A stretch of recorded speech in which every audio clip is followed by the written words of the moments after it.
Praise the Lord. கர்த்தருடைய பரிசுத்த நாமம் இந்த காலை வேளையில் மகிமைப்படுவதாக. நம்ம இணைந்து இந்த நாளிலும் கூட ஒரு புதிய நாளை காண உதவி செய்த தேவனுக்காய் ஆண்டவருக்கு நன்றி செலுத்துகிற இந்த நாளிலும் கூட ஏசாயா தீர்க்கதரிசியின் புஸ்தகம் 43ஆம் அதிகாரம் அதனுடைய 16வது வார்த்தையை வாசிக்கிறேன்.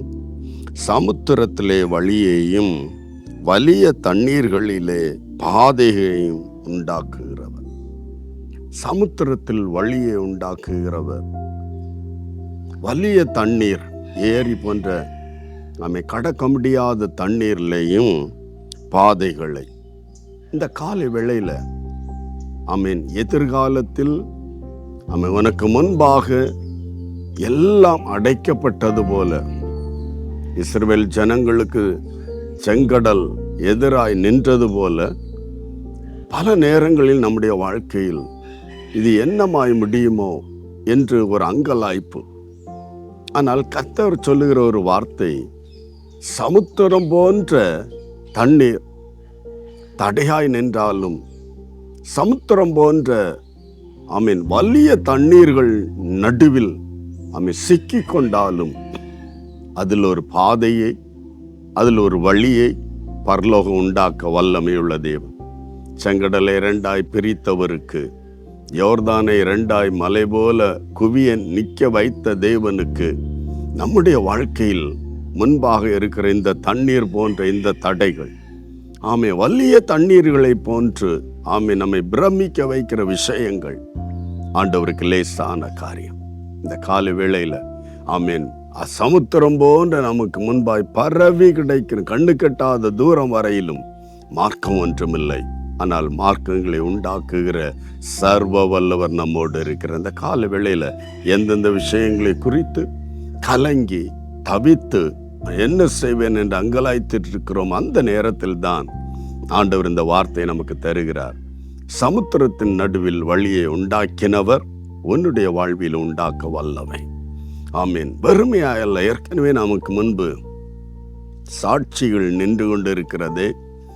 இஸ்ரவேலை செங்கடல் நடுவே நடக்க பண்ணின கர்த்தர், வழி இல்லை, இதுதான் இவ்வளவுதான் முடிந்தது என்று சொல்லுகிற இடத்தில் ஒரு புதிய வழியை உண்டாக்கி, ஹல்லேலூயா, நம்மையும் நடக்க பண்ண போகிறேன், நடக்க வைக்க போகிறேன் என்று சொல்லுகிற ஒரு வார்த்தை தான் சமுத்திரத்தில் வழிகளை உண்டாக்குகிறவர். இந்த காலை வேளையில் நம்பிக்கையோடு, ஆண்டவரே, என்னால் வழியை கண்டுபிடிக்க முடியல, என்னால் எந்த ஒரு பாதைகளையும் நான் கண்டுபிடிக்க முடியலப்பா, ஆனால் நீர் வழியை உண்டாக்க வல்லவர். ஹல்லேலூயா. வழி இல்லை தான், உண்மையாகவே வழி இல்லை, பாதையும் இல்லை, தப்பிக்கிற வழியும் இல்லை, ஆனால் ஆண்டவர் உண்டாக்க வல்லமை உள்ளவர் என்று நமக்கு வாக்கு பண்ணுகிறார். உருவாக்குகிற தேவன். ஹல்லேலூயா. இல்லாததை இருக்கிறது போல அழைத்து கொண்டு வருகிற தேவன் நம்முடைய வாழ்க்கையில் இந்த காரியத்தை செய்வேன் என்று வாக்கு பண்ணுகிற இந்த காலை வேளையில் ஆண்டவரை நோக்கி பார்க்கலாம். எது முடிந்தது என்று சொல்கிறோமோ அதில் ஒரு ஆரம்பத்தை உண்டாக்க போகிறார். இந்த காலை வேளையில் எல்லாரும், ஆண்டவரே, என் வாழ்க்கையில் நீ செய்ய போகிற உருவாக்க போகிற புதிய வழிக்காய், ஹல்லேலூயா, எந்த வழி அடைக்கப்பட்டதோ வேதம் சொல்லவில்லையா, ஒரு வழி அடைத்தால் 7 வழியை திறக்கிற தேவன் இந்த காலவில் நமக்காக ஒரு சமுத்திரம் போன்று இருக்கிற நிலைகளில் நடுவில் வழியை திறந்து தப்புவிக்க ஆசீர்வதிக்க வல்லமையுள்ள தேவன். செபிக்கலாமா? அன்பு தகப்பன், இந்த காலைக்காக நன்றி. என்னோடு இணைந்து செபிக்கிற எல்லா தேவ பிள்ளைகளையும் ஒப்பு கொடுக்கிறோம்.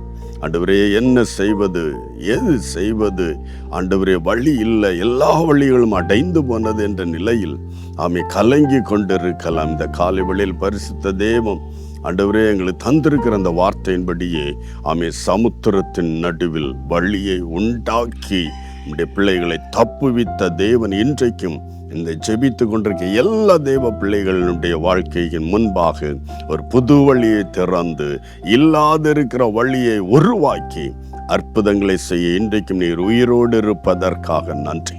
ஒவ்வொரு தேவ பிள்ளைகளையும் ஒப்பு கொடுக்கிறோம். பிதா, குமாரன், பரிசுத்த ஆவியின் நாமத்தில் ஒவ்வொருவர் மேல் இந்த ஆசீர்வாதம் கடந்து வருவதாகப்பா. அடைக்கப்பட்ட சகல வழிகளுக்கும் பதிலாய் ஒரு புதிய வழியை திறந்து என் ஆண்டவனுடைய பிள்ளைகளை ஆசீர்வாதமாய் வழி நடத்த போறதுக்காக நன்றி. கிருபையுள்ள கரத்தில் தந்திருக்கிறோம். ஆசீர்வதியும் இயேசு கிறிஸ்துவின் மூலம் பிதாவே, ஆமே. ஆமே. சமுத்திரத்தின் நடுவே வழியை உண்டாக்குகிறார். God bless you. Praise the Lord.